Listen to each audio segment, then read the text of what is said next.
Serikali ya Iran imetangaza rasmi ratiba ya mazishi ya kitaifa ya siku 3 kwa kiongozi mkuu wa zamani wa taifa hilo, Ali Khamenei. Tangazo hilo limezua hisia kubwa ndani na nje ya Iran, huku mamilioni ya wananchi wakitarajiwa kushiriki katika shughuli mbalimbali za kuaga kiongozi huyo. Kwa mujibu wa taarifa zilizotolewa na mamlaka za Iran, shughuli za maombolezo na mazishi zitafanyika katika mji mkuu wa Tehran, Qom na Mashhad, ambapo wananchi watapata fursa ya kutoa heshima zao za mwisho. Maafisa wa serikali wamesema maandalizi makubwa ya usalama yanaendelea ili kuhakikisha shughuli hizo zinafanyika kwa utulivu, huku viongozi mbalimbali wa kisiasa na kidini kutoka mataifa tofauti wakitarajiwa kuhudhuria.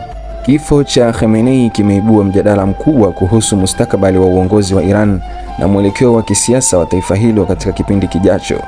Wachambuzi wa masuala ya Mashariki ya Kati wanaamini kuwa uchaguzi wa mrithi wake unaweza kuwa na athari kubwa katika siasa za ndani, mahusiano ya Iran na mataifa mengine. Wakati huo huo, maelfu ya wananchi wameendelea kujitokeza katika maeneo mbalimbali nchini Iran kuonyesha huzuni na kutoa salamu za rambirambi kufuatia kifo hicho kilichotikisa taifa hilo. Dunia inaendelea kufuatilia kwa karibu maendeleo ya tukio hili muhimu, ambapo linaweza kuandika ukurasa mpya wa kihistoria wa Jamhuri ya Kiislamu ya Iran.